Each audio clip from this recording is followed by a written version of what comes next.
So I was going to tell you all my ESA story. I'm moving into a new apartment, and for one thing, it's in the same complex I live in, but it's a better apartment. And because when What's ESA? I'm about to tell you. So, they sent me a letter, said they were going to raise my rent for the next term. I was like, well, I looked at their website, said you have units that are about the same as what you're going to raise my rent for, but they're much nicer. And so I'll just check those out. So they said, okay, is there one you like? I said, yeah, I like this one. And it's pretty cool. It's got the balcony, or the patio faces like the woods and the creek behind my apartments and stuff. It has a nice view and stuff. And they said, well, we'll have to charge you another application fee.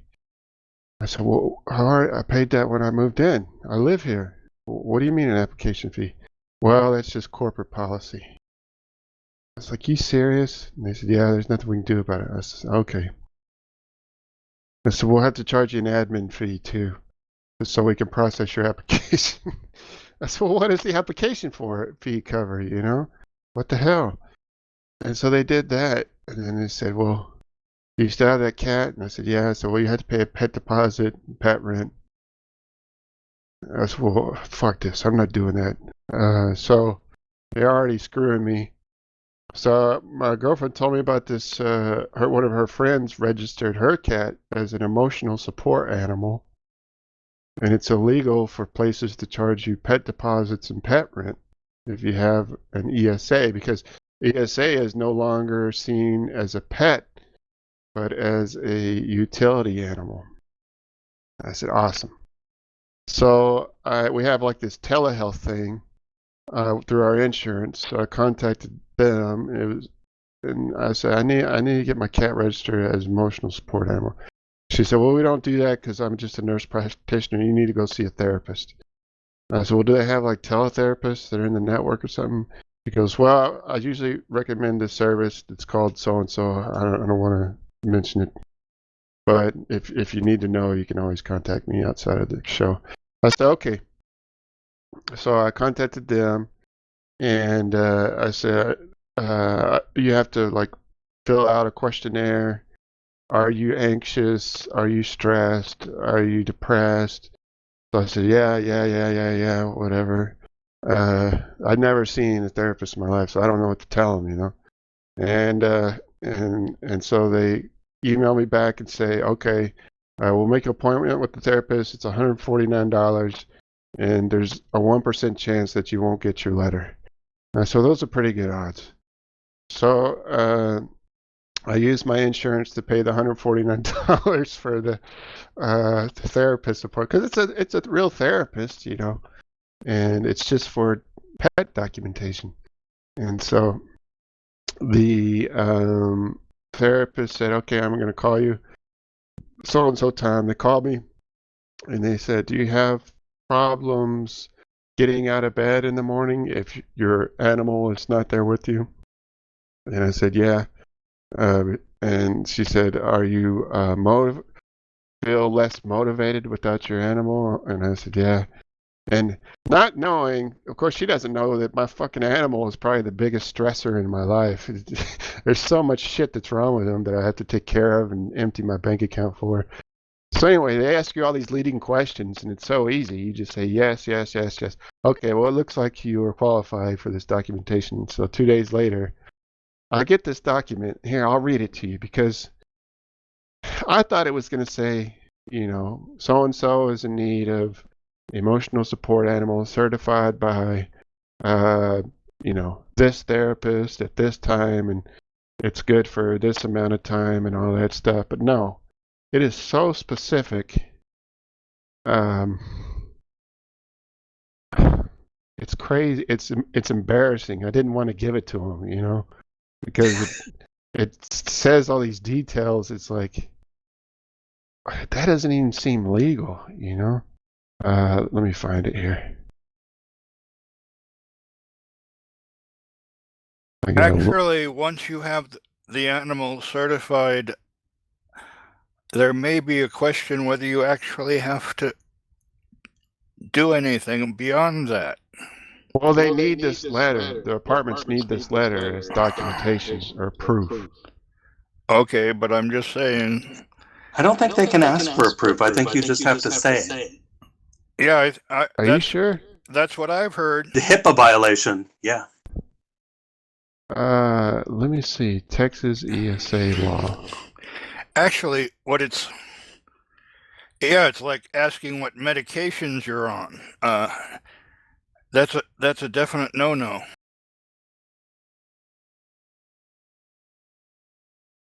Fuck me, if that's true. Yes, not only that, your cat is essentially a large furry pill, so just... Oh, okay. In Texas, the key document is a legitimate ESA letter from a licensed mental health professional. This letter confirms that you have a mental or emotional health condition, and the ESA is an essential part of your treatment. Okay, I guess it varies from... Yeah, of course it varies from jurisdiction to jurisdiction. If it was the same all over, then... Landlords can request an ESA letter from you as a tenant. Public accommodations cannot ask for documentation or proof or certification for service animals or ESAs. So you're going to start bringing Buster to the store with you? I told my boss I'm starting bringing him to work. He's just going to have to deal with it. It's on record that you have a mental condition, though. So that's true. That's why you can't get hired. It says to That's whom why it you may can't pass a concern. background check. This is my emotional support Gila monster. It says, I recently evaluated me for my mental health condition. I have an established therapeutic relationship with me involving the provision of healthcare or disability-related services. Information in this letter is based on professional knowledge and the ability to diagnose, Now you're advise, considered or a counsel DEI hire, and you can't regarding get hired his nowhere. emotion. Are y'all going to listen to this or what? No. All right, I won't read it. No, go ahead. Anyway, it was very embarrassing. I was listening. You want to hear it? Yeah, I'm gonna hear. Oh, I'm okay. kind of interested. Yeah. It says, my client meets the definition of disability under the Fair Housing Act. His emotional illness, as recognized in the Diagnostic and Statistical Manual of Mental Disorders Handbook, significantly limits his ability to cope and regulate his emotions, concentrate, complete activities of daily living, and to sleep. These limitations hinder him from enjoying the property or amenities as a non-disabled person would. To help with these limitations, I recommend one cat as an emotional support animal. The ESA is necessary to provide therapeutic emotional support as it alleviates symptoms of my client's emotional illness. The ESA reinforces and increases her motivation to establish, regulate, and maintain daily routines. They put her in there for me, including completing activities of daily living, sustaining concentration, work responsibilities, and maintaining healthy sleep patterns. The rest is just kind of like about diagnosis, and I confirm a genuine need for an ESA due to an emotional illness. You can tell it was a copy and paste job then. Yeah, I was going to say that. Yeah, exactly. So now it's recorded that you have a mental illness, and good luck getting a background check. And so I don't understand. You're a DEI hire. So why couldn't they say he needs an ESA and I'm a therapist and this documents it instead of saying all that other stuff? Covering their ass. Yeah. Anyway, but it got me out of paying a pet deposit and $15 a month for pet rent. So, to those out there that are facing that, even though the people here may disagree with me that I'm mentally ill, I'm really not, but you can get it very easily if your insurance will pay for it or if you have the money. For me, it was $149 paid by my insurance. Now, whether they kick that payment back or not, I don't know. Because we get a Visa card from our insurance company that can apply to out-of-network costs. So that's my ESA story. So, Buster, probably if you're worried about the bill, just pet your cat. You know, Yeah. that's what he's there for. That's right. Yeah. The biggest stress of my life, Buster, Now, is meant to relieve my stress. Have you looked into getting tax deductions for his care? I have not, but that's a good idea. Let me see. ESA tax deduction. I have documentation. Until they see this video and just fucking audit the shit out of me. As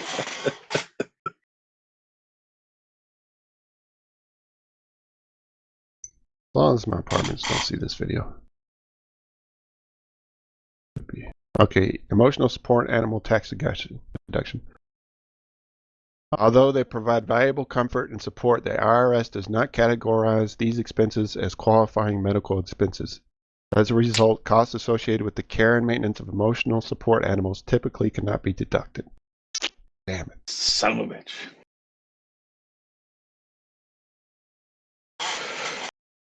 Oh, but the service I actually got it for said, yes, you can claim expenses for an ESA under taxes, but only under specific conditions. Let's see. ESA expenses can be deducted, such as veterinary care, training, and specialized food may qualify as medical deductions if the ESA is part of a treatment plan for a diagnosed mental health condition. Oh, an ESA letter from a licensed mental health professional, receipts for expenses are required for tax deductions. Deductible expenses must exceed 7.5% of your adjusted gross income. He's not that expensive. I guess it depends on how much you make and how sick your animal is. One of the places I was interviewing for offers pet insurance, free pet insurance. Free pet insurance? Yeah. Wouldn't that be nice? Wouldn't it, though? Since insurance got into the pets, you can't afford to freaking take your animal to the vet. Oh, it's Right. so expensive. I took Buster to the vet this morning for his thyroid checkup. $102. Ew. Just for a little blood. Oh, no pets. I have kids. That's good enough. Yeah, well, Buster and I share an issue, or at least I did have an issue before they took it out. Did you have hyperthyroidism? Actually, I had a rogue thyroid that was kept growing.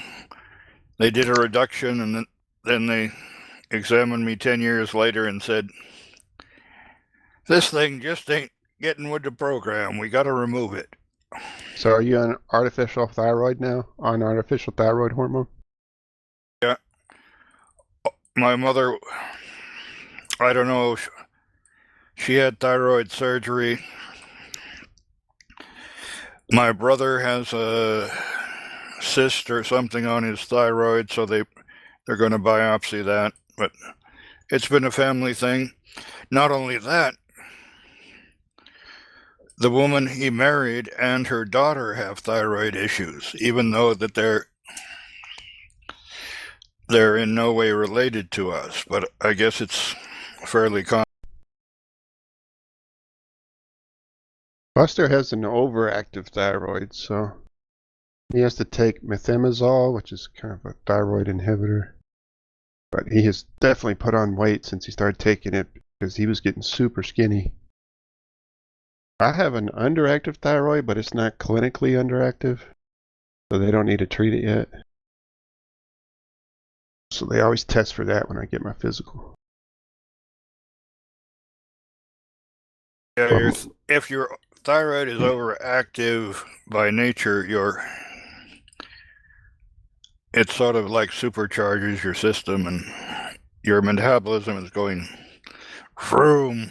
Yeah, that's how Buster's was. He was losing a lot of weight. He's not chubby. Don't now worry, by I any found means. it. He is definitely closer to normal. It's funny. Well- They had to shave his stomach. The last procedure they did to look at his colon. Well, yeah, you wouldn't want too normal a cat, right? Well, Buster's definitely not normal. You can tell just by looking.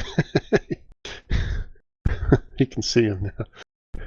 Nothing normal about this boy. Oh, I got a belated birthday card. My birthday's in March, so Mornsees was yesterday, right? came here. Yeah, my brother's sense of humor, alleged, must be registered as not proven.